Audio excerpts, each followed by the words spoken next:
podcast. Welcome, Sophie Buddle, to the podcast. Thank you. This is just a typical Tuesday for us. Yeah, we just like to hang out, with our babies. I don't really. Alexi. Oh, sorry. This is awkward. Yeah. Oh. I mean, this makes me feel great. well, last time it was Ola. Yeah, that's right. We did it with Ola. He did not like that. Let's put this here in frame. Okay. Everybody can read. Do you want to give it my mic as well? Oh, well, Yeah? no. I'm sure you have some witty anecdotes too. That's funny. I like that we make Alexi dress like us and then we do this to her. It's unbelievable. I can't believe you've done this to me today. Well, you're going to win one for world's best houndstooth. Oh, yeah. It's true. We got a real Cruella de Vil gang happening today. You guys hate Dalmatians, I can tell. We do. Yeah, I haven't, is it out yet? Do you know the Cruella de Vil thing? Because people don't really like her. People were not really asking for a Cruella live action remake. But I think that she's one of the most iconic fashion characters in history. And I think that more people should be willing to kill for clothing. I think. I agree. Yes. Fuck them animals. Like the other day when we were in the park, we were hanging out social distance in the park. Yeah. And this cute dog came up to our group that was playing with its owner and had a ball and brought it right over to me. You know, so cute. Everyone was so jealous that they brought the ball over to me. And then I was like, "Oh, I don't touch." Participate. It was a really slobbery ball too, and everyone was like, "Throw it!" And I was like, I'm definitely not going to." So I'm trying to remember what you did. Now I'm picturing you picking up an object and hitting the ball, and then it went right into its mouth perfectly. I kicked it not very well. Kicked it right into its mouth. It's funny because everybody was excited to see you have fun, and you didn't want to have fun that way. No, that's not the kind of fun that I have. No. I like drugs. And she went on later that day to have fun. The dog was also on drugs. Yeah. It's funny too because I said in a previous episode that my career aspiration when I was a kid was to be a dog.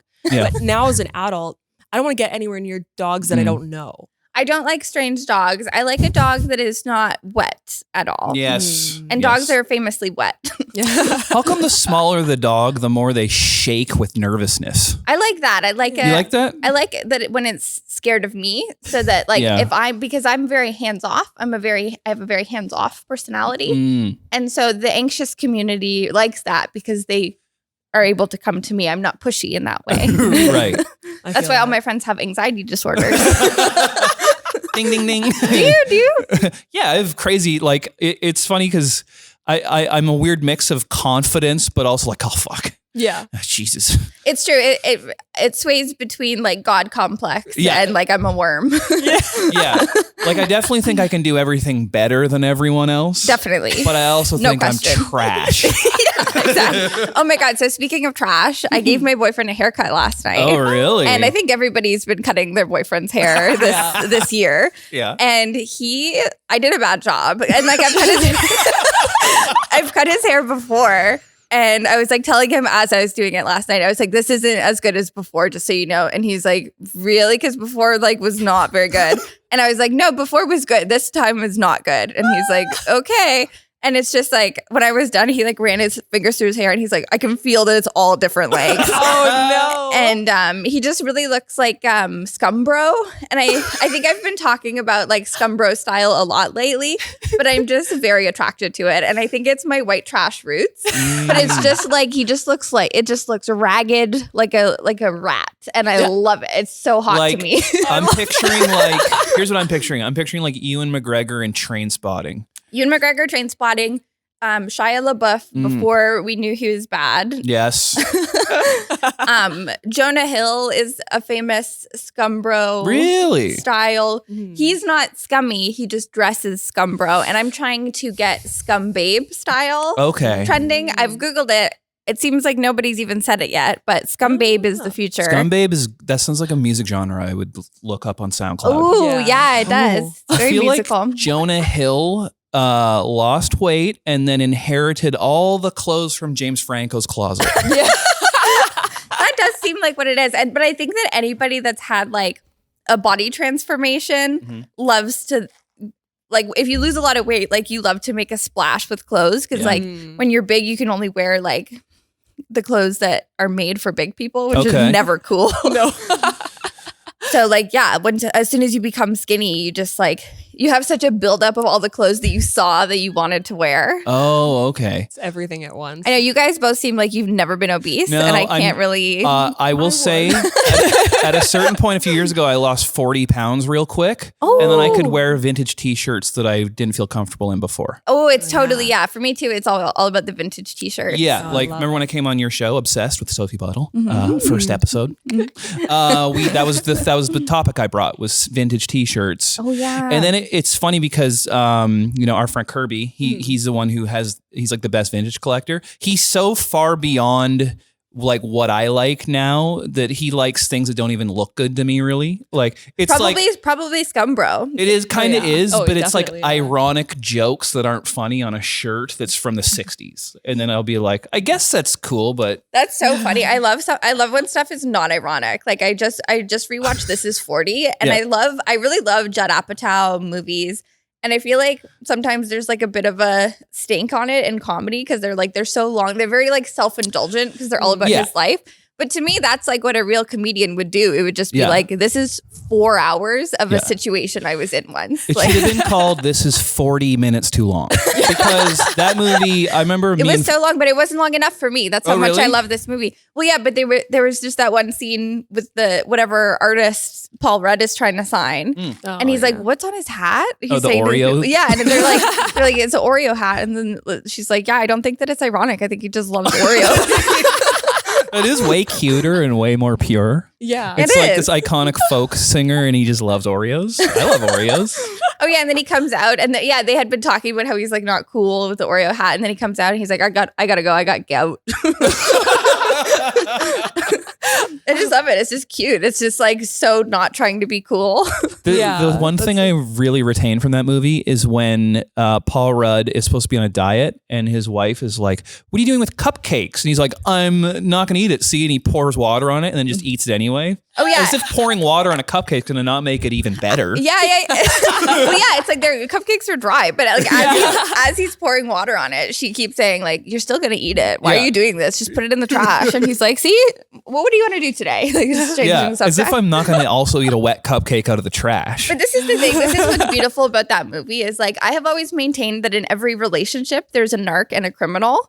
And like they can switch, but there's always one and the other. Mm-hmm. And that movie really showed me that there can be like both can be both at the same time. Yeah. Okay. Yeah, because like she was secretly smoking her cigarettes. Yes. He was having his garbage cupcakes. Mm-hmm. And then they're both on each other about it. Yeah. It's kind of beautiful. We should call the episode Garbage Cupcakes. Definitely. I know we're coming up with a lot of good like fun terms on this We're one. killing it. There's already been so much content in this episode. Oh, yeah. Yeah. How long are these episodes? Usually do 30, 40. 30, 40? Nice. Yeah. Cool. Sometimes we do them really long. Those are called drunk casts. And, and we got to do one of those. yeah, I would love that. We had one with Sean McDonald and Ola, and it like regressed to a certain point where Sean was laying on his back and flipping onto his feet, and Ola was like, "That's not a flip." Yeah. And they had a fight, and that was the episode. Me and Alexi were just having champagne off to the side. Yeah. Those are good That's too. so cool. Yeah, The only thing is that I quit drinking. So what am I going to do? I know. Do you smoke pot? No. Did you do anything? I'll just do some drugs. Okay, well, my boyfriend is also very straight edge, doesn't do anything, and so when Except hot dogs. yeah, he'll have secret hot dogs behind my back. We famously secret hot dogs. I don't even remember how I found out about them, but similar to the cupcakes in This Is 40. We used to go to movies a lot together before. I don't know if you've heard, but before. And I would always say that I didn't want any snacks, because I was pretending. And then we'd go and we'd sit down, and then you smell the popcorn, and then you want something. Yeah. So you're like, babe, can you go get everything? And, he's like, yeah. And then he goes, and then he always comes back smelling like ketchup. And like And like I don't like ketchup, so I'm like, I smell ketchup, and he's like, yeah, somebody must be eating ketchup somewhere. He fucking downed a hot dog in the lobby. Yes, while he was on his way back to the theater, he'd have a secret hot dog. That is amazing addict behavior, and it's the funniest version of it. It's so innocent. It's very sweet. And oh yeah, this is what I was saying. It's like he doesn't do any drugs or anything. So if I need him to like get on my level, he'll have a Mountain Dew Voltage because it is like a lot of sugar and caffeine. So you do become crazed. I'll just get a flat of those. Yeah, exactly. You just get blackout on Mountain Dew Voltage. I like, as soon as I quit drinking, I needed something to supplement all of the alcohol. You need something fizzy. Yeah. So I started drinking sodas, and I swear, I don't know, Soda water. Soda water. Yeah. Like lots of soda water. But towards the end of the night, I swear, like the next morning, I wake up and I'm like, oh, what happened? Because I'm drinking so much soda water. I'm like, is it doing something? She does take down like a box a day. Yeah. Yeah. So my friend Sammy is also addicted to soda water. She actually has an Instagram that I'm going to plug called Soda Water Slut, where she reviews soda waters. Hey, that's a good idea. Yeah. Oh, I love that. Yeah. And it's like, seems like a real addiction. Yeah. It is. It's a problem. It's addict behavior as well. I mean, I'm addicted. My main addiction is shopping. I just can't stop. And they say that the sign of a real hoarder is when you don't have room for anything else and you continue to acquire things. And that's just how I've lived my whole life. I just start at full closet and then I continued to acquire. Yeah, I can relate. I can hardcore relate to that. Like moved into my own place recently, like thinking that everybody that I lived with in the past was the problem. And and as my place fills up with things, I realize it was me. I'm the problem. Oh my God. Yeah. No, when you live with other people, it's very easy to blame them for like any weird behaviors you have. Yeah. Like for me, it's like I'm not clean. And then I'm always like, oh my God, everybody that I live with is so anal. Like they need to relax. And then I'm like moving stuff to get to my kitchen. And I'm like, could it be me? Yeah.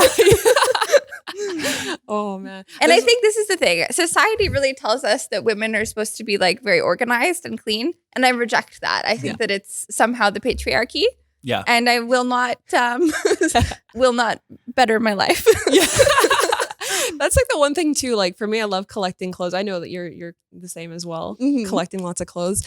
I'm leaning into it because I know that like, society likes to put us down and say, oh, you know, women, they have too much clothes. I want too much clothes. You take it a step further. You make your own clothes. I'm making my own clothes. Really? Well, that's like, so I moved to Vancouver to go to fashion school and moved here basically like on my 18th birthday, was going to fashion school. Like really, I just really thought that if I was going to school for something that I liked, that I would go. But it turns out no. So dropped out right away. And that's what one of the things I was going to bring to the podcast was like, I dropped out immediately and my family was very like, okay, well, we helped you move to Vancouver because we thought you were going to become educated in some way.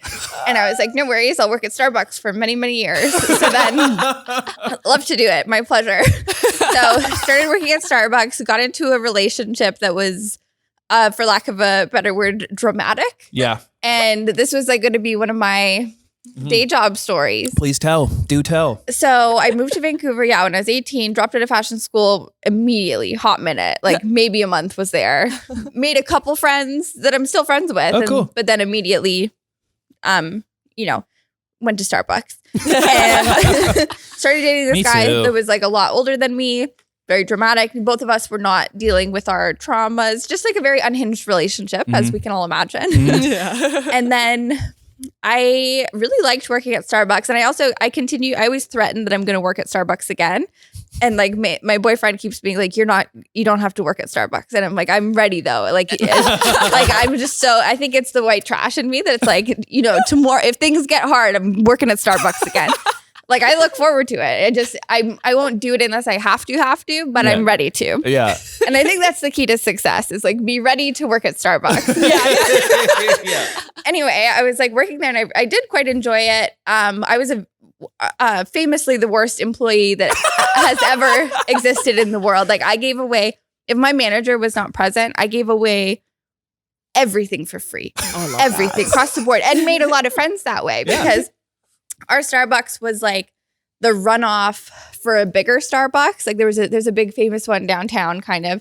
And then we're a couple blocks down, mostly for people that worked on Granville, that knew the kind of smaller Starbucks. So it was all people. It was our people, you know, it's all other minimum wage workers. Yeah. So I'd give everybody everything for free all the time. And it used to be really easy to steal from Starbucks in that way because there used to be a button for like staff drink or whatever. Yeah. And there also used to be a button for food that was broken because you're not allowed to sell something if it's broken. Oh. Yeah, so a lot of sandwiches broke when I was on shift, sadly. And that's how I met my friend Sammy, aka Soda Water Slut, is I used to give her a lot of free things. Oh my God. And basically it was and then homeless people would often steal from our Starbucks, which I encouraged. I think you should steal from corporations as much as you can. Yeah. So I was agree. you know, fight the power. And they were like, they're like, we're not friends. And I'm like, what? See you later, bestie. And so the fight. So I got in this big fight. I think like the final like big relationship fight after like 2.5 years of dating this guy, 2.5 years of working at Starbucks. And I had this horrible shift manager who I would never fat shame, but she just happened to be the fattest woman I've ever met in my life. And I'm not saying anything about that. I'm just saying she was the fattest person I've ever met.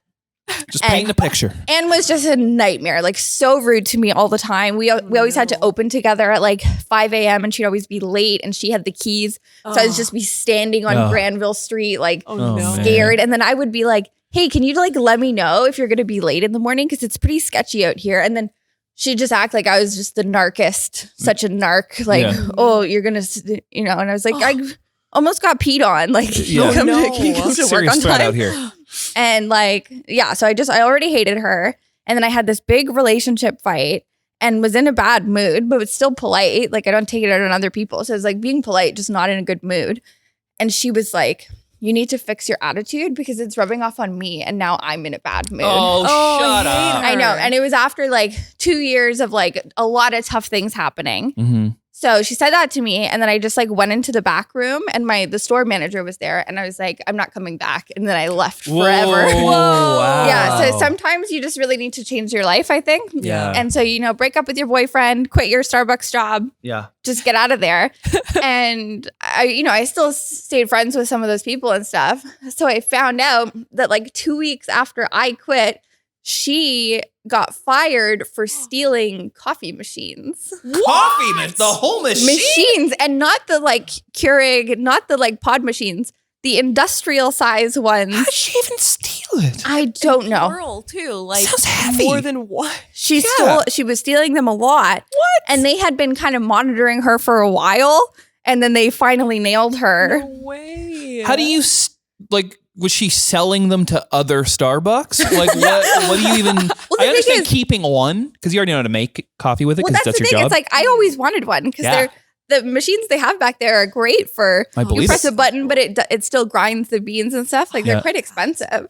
They're like, those ones. I was looking into it as well, and I saw it was like thousands of dollars. They're like, Well, I think that's another way you can tell when you've made it is when you have an espresso machine in your home that grinds the beans for you. Crazy. That's the new level. Yeah.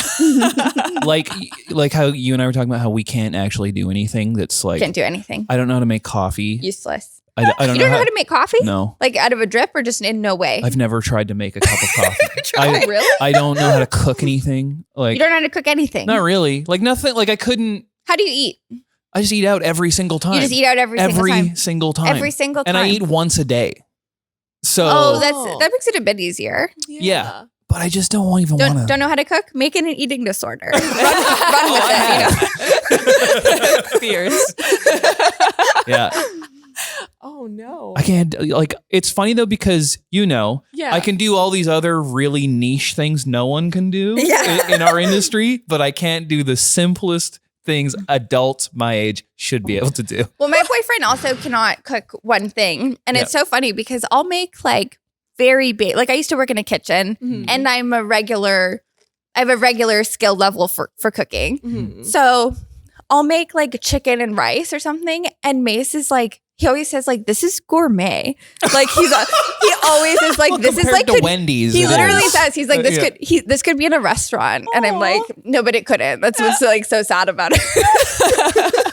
It very much could not. I love Mace's diet. It's so weird, and he just leans way into. It's just American. But he leans into eating till he passes out, and that's what I like. Well, this is the thing, and I think it's like someone that doesn't drink or do drugs too. It's like you can really binge on food. Like you don't have any of that like shame. He's living the way I wish I could. I know, me too, and he's so skinny. Oh, I love that. I know, I'm so jealous. I can't wait for him to be a fat fuck. I know, me too. This is gonna be great. Yeah, that was like my ex as well. Living with him was like torture because he's a big candy fiend. Oh, and he likes midnight candy runs too, right? He loves getting snacks all the time. He eats awfully, doesn't have any cavities, and like doesn't gain any weight. It's so disrespectful. It's not fair. It is. It's not fair. Honestly, it's abuse. It is.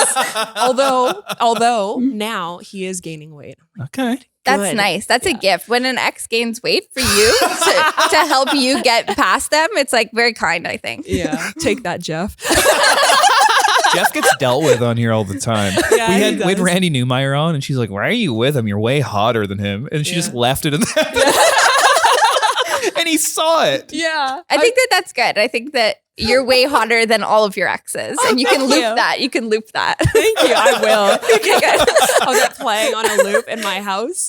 Yeah. One of my favorite things is I just saw online, I think it was a TikTok of just this girl pretending to be like a drunk girl in the bathroom, like hyping you up. Like lipstick was smeared and was like, no, like you're beautiful. Like just all the stuff that like you used to have like in public washrooms with other women. And I really hope it becomes a trend because I need it. Those women just fill you up. Yeah. And in a way that like someone that loves you could never because they don't know you. Like they have no reason to do that. Yeah, exactly. And I once, after my big difficult breakup, I was in a bathroom with this woman and she had also just gone through a breakup and we were all drunk. And she was like, could you text my ex something scary? And I was like, your phone number? Yeah, exactly. Because it's like not traceable. And I was like, absolutely. And I don't remember what we texted her ex, but I was like, okay, you do mine too. And I was like, just text, you're cursed. Just say that. I love it. And then she did. And then I think it really scared him. Like, I think that like, it was like many years ago, but I think he was like, oh, I got this weird text the other day and like, I don't know what's going on.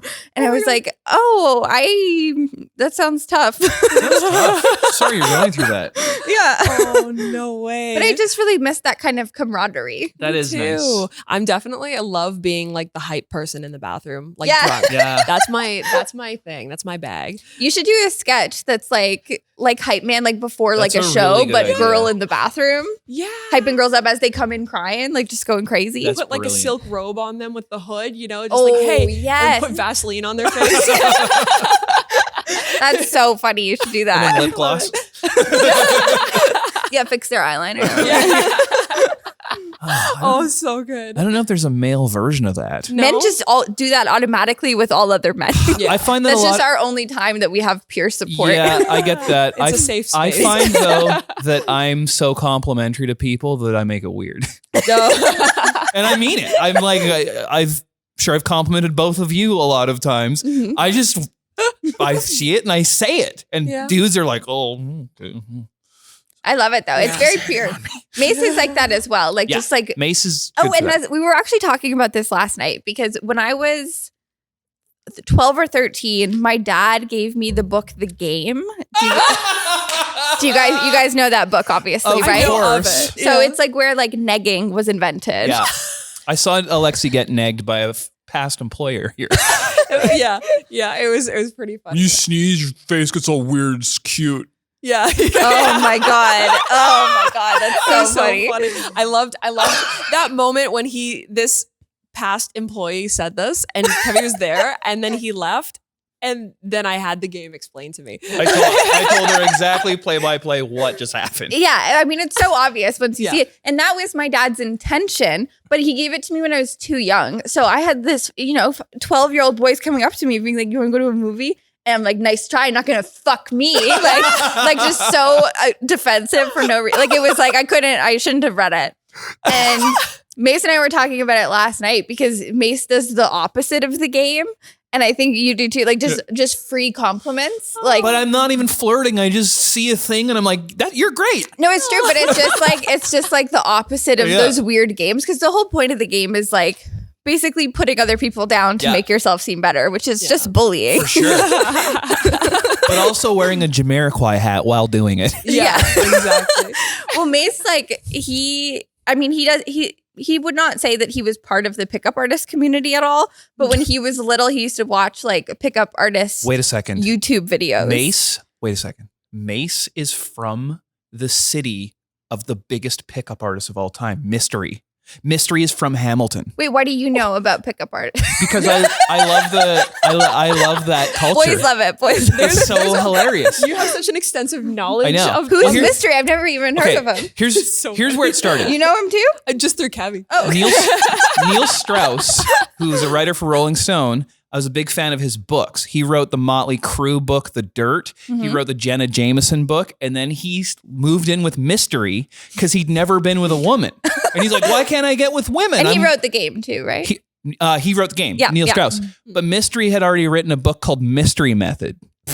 And he's from Hamilton. And his whole thing is what you're saying. You appear really intelligent and you slightly insult people to lower their confidence, and then by virtue making you seem better. Right. But you also have to wear a bunch of stuff you can talk about if the conversation starts to drop. Of course. Yeah. So that's why he has goggles and top hats and It's whatever. so stupid to just in your head be like, yeah, if the conversation lulls, I can just be like, aren't these crazy? Like, oh my God, do you want to have sex with me now? It's so crazy. And then it's funny though, because those dudes all moved into a mansion together with Courtney Love. Courtney Love. And porn stars and stuff, right? They talk about it in the game. Yeah. It's a very influential book on me. But then there was a reality show that I liked where they'd take on a bunch of people and teach them to do it and have security cameras watching. And What was that? Well, yeah, there was. It's called The Game. Oh, There was a famous pickup artist school in downtown Vancouver a couple years ago.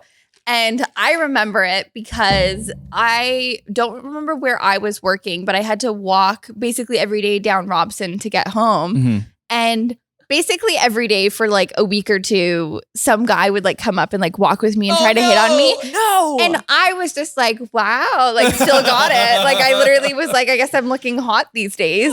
But then there was this big news article that came out, like men harassing women for this pickup artist school on Robson Street. And I was like, oh, it's for school? Ew.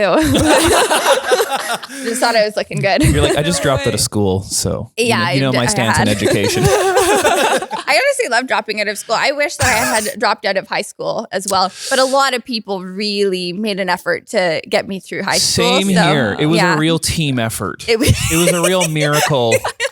I know.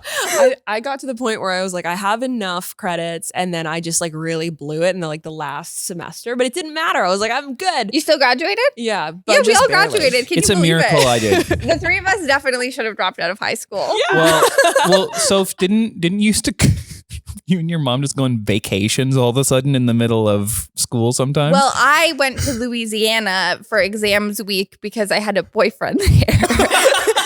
And I remember almost all my teachers like said it was okay. I think that my mom had like pitched it as like a medical emergency or something for me. Because the thing is, I was just I was wilding. I was just doing whatever I wanted. And then my mom was like my translator to my mom is a teacher. And not at my school, but in the same school district. So she kind of knew that they like could pass me. So it was a lot of like inside baseball. Like if my mom wasn't a teacher, I would not have graduated. It was like, it's like this for any industry. Like if you know kind of the behind the scenes stuff and you speak the same language, you'd go in and she'd be like, well, she did do a couple tests. That's what my guidance counselor did. It's like, he's not an asshole. He's already going to audio school. Just come on. I know it's audio school. It's even for me. It's like she's going to fashion school. Like it's not, she doesn't need science. I don't know about you. Soph, I feel like we're similar this way. It's like, I just couldn't care. Yeah. I could not care. Fucking care I about could not care. And I remember my dad on the phone, because my dad like lived in Vancouver when we were in Ontario. I remember my dad on the phone being just like, pretend to care. I can tell you don't care. Pretend to care. And I'm like, but that's light caring. I simply cannot care. Yeah. And I still feel that way. I feel that way about like taxes now. It's like, I don't care. I'm not going to do it. I still have that problem. I'm interested in like 3 things. Yeah. Yeah. Oh, well, I mean, like, I don't know. I cared a lot about like what I wanted to do. And like, I really cared about those things. Yeah, deeply. Yeah, right. Like I did like acting in high school and I was like so into that. And like I remember I failed math because I just didn't care. I didn't show up. And instead of going to math, I would go to like there was an architecture and animation class, and I would go to that class, which I wasn't getting credits for, but I would go and do the class. You'll do extra credit for things that don't matter. Right? I got no credits for that. I like would literally skip one class to just be in the room and go on the computer and like animate bipeds. And yeah, I only cared about that. And I still have dreams that I got to do my exams, but they don't even make sense though, because it's me now, but I'm in high school and I'll be in my high school. I'll walk in, I'll be like, it looks different here. Well, it has been a while. Anyway, I don't remember what classes I'm in. Just unfazed by the fact that you're there. But you're like, well, I got to go do my exams. I'm here now. Right. High school is horrible for me. Do you guys, it was horrible for me too. And like, I feel like we're probably the same in that like, it's not like we were bullied. No. It's like pretty well liked. But I just like, my mom would like drive me to school in the morning and I would just like wave, and then I'd go and I'd get on a bus and I'd go home. And I just... You'd actually get a ride? Yeah, I would. Well, I had to take a bus because we lived like in the suburbs at the time. And I just remember like being like, this is a long ride home. Like, she should just not bring me to school. And then and there was like, I think there were 3 weeks in a row where I just didn't show up, where she would just drop me off and then I would just bus home and just hang out. Like, it's not like I was doing anything. Like, I'd just go home and chill. And then the reason I had gotten away with it is because there was at our school we had that phone call thing where it was like automatic, like your child missed classes 1, 2, 3. But at the beginning 4, of the 5, school 6. year, all of them. But at the beginning of the school year, when we were filling out the forms, I put my phone number instead of hers. So all the calls were coming to me, and I was like, oh yeah, she's missed it again. Oh, Sophie, my daughter. Well, yeah, but then after 3 weeks, they were like, does she still go here? Like, did she die? So they called my mom at work, and my mom was like, I remember her calling me, and I was at home during the day, as every day, routine. Answering the phone. And I remember answering the phone. It was my mom at work, and she's like, have you not been going to school for 3 weeks? And I was like, we gotta go. Oh no. But it turned out fine. Like, it's just high school. Like, I really don't think it's a big deal. Here's the question I've been asking people. Do you think you actually retained anything from high school? Because I think I learned nothing in high school. It's a good question for sure, because certainly I have not taken any knowledge that I learned and turned that into anything. Like, I don't feel like I learned much in high school. Like, I think maybe I learned how to like work the system. Yeah. Which is like has helped me in my life. All the people mad at us about not going to high school. I mean, right? I mean, I still have $5 in my bank account, but could have maybe gotten something. I love like my high school experience. The only thing I retained was the acting and the animation, and that's it. Extra credit, right? Mm-hmm. I think I learned independence in high school. Yeah, because it really, like, people are just really in the system, and you couldn't really find out who the narcs are in high school because like there are some people that are just like, oh, we can't be late for class. And it's like, okay. Right.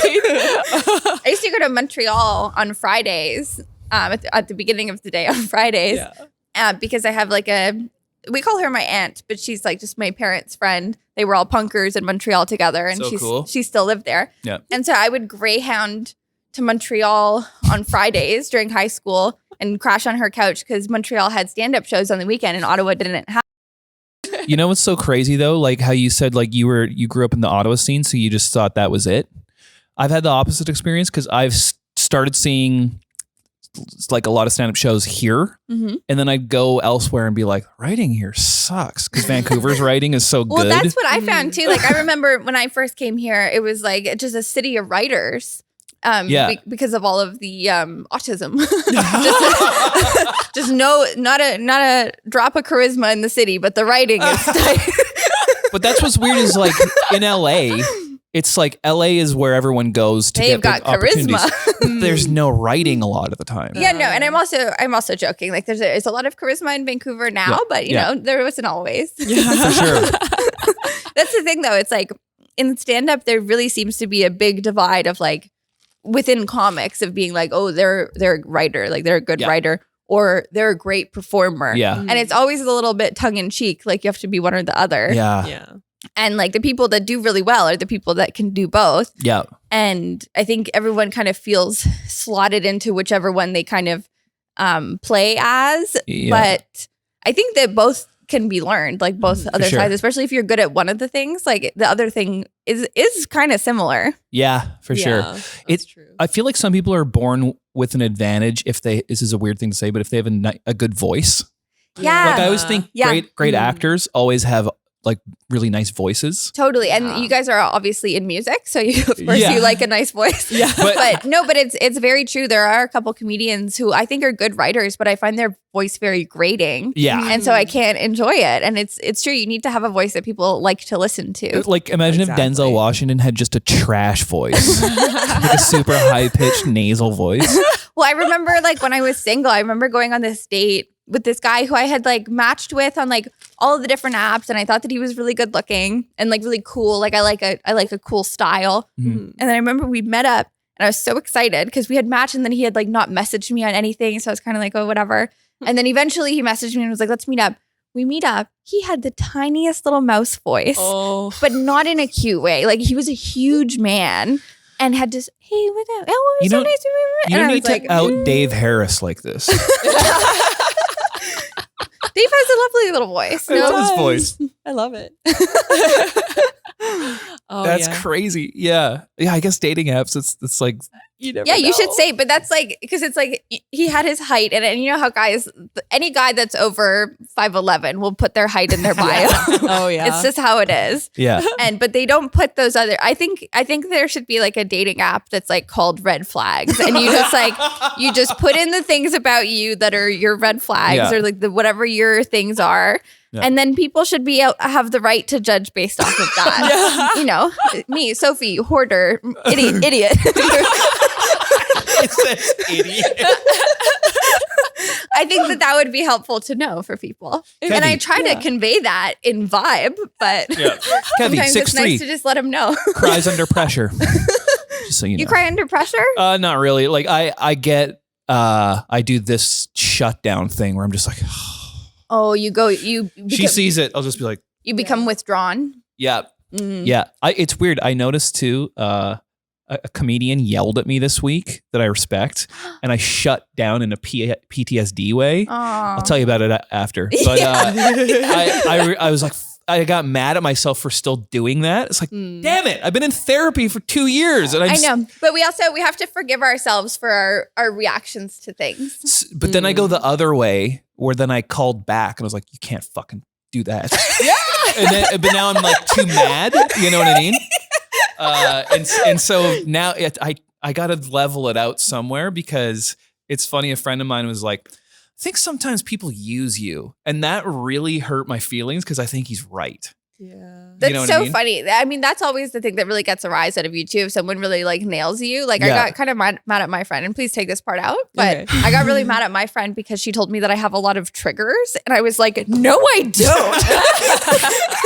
Yeah. Yeah. I don't like being analyzed either. So like somebody told me that. Someone did tell me that recently. You don't like to be analyzed? Or just that I have so many triggers as well. Oh. And I was like, don't analyze me. Like, you don't know me, even though they did know me. I know that it's always someone that does know you, and you're like, you're wrong. Yeah. Right.